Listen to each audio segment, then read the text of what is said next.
ആവർത്തന പുസ്തകം അധ്യായം 27. ദൈവമേ, നിന്റെ വേദപ്രമാണത്തിൽ അടങ്ങിയിരിക്കുന്ന അത്ഭുത കാര്യങ്ങളെ കാണുവാൻ എൻ്റെ ഉൾക്കണ്ണുകളെ പ്രകാശിപ്പിക്കണമേ. ആമീൻ. മോശ ഇസ്രായേൽ മൂപ്പന്മാരോടുകൂടി ജനത്തോട് കൽപ്പിച്ചത്: ഞാൻ ഇന്ന് നിങ്ങളോട് ആജ്ഞാപിക്കുന്ന സകല കൽപ്പനകളും അനുസരിക്കണം.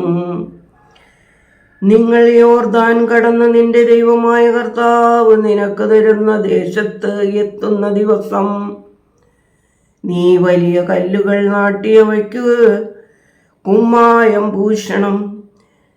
നിന്റെ പിതാക്കന്മാരുടെ ദൈവമായ കർത്താവ് നിന്നോട് വാഗ്ദത്തം ചെയ്തതുപോലെ നിന്റെ ദൈവമായ കർത്താവ് നിനക്ക് തരുന്ന പാലും തേനും ഒഴുകുന്ന ദേശത്ത് എത്തുവാൻ കടന്ന ശേഷം നീ ഈ ന്യായപ്രമാണത്തിൻ്റെ വചനങ്ങളെല്ലാം അവമേൽ എഴുതണം.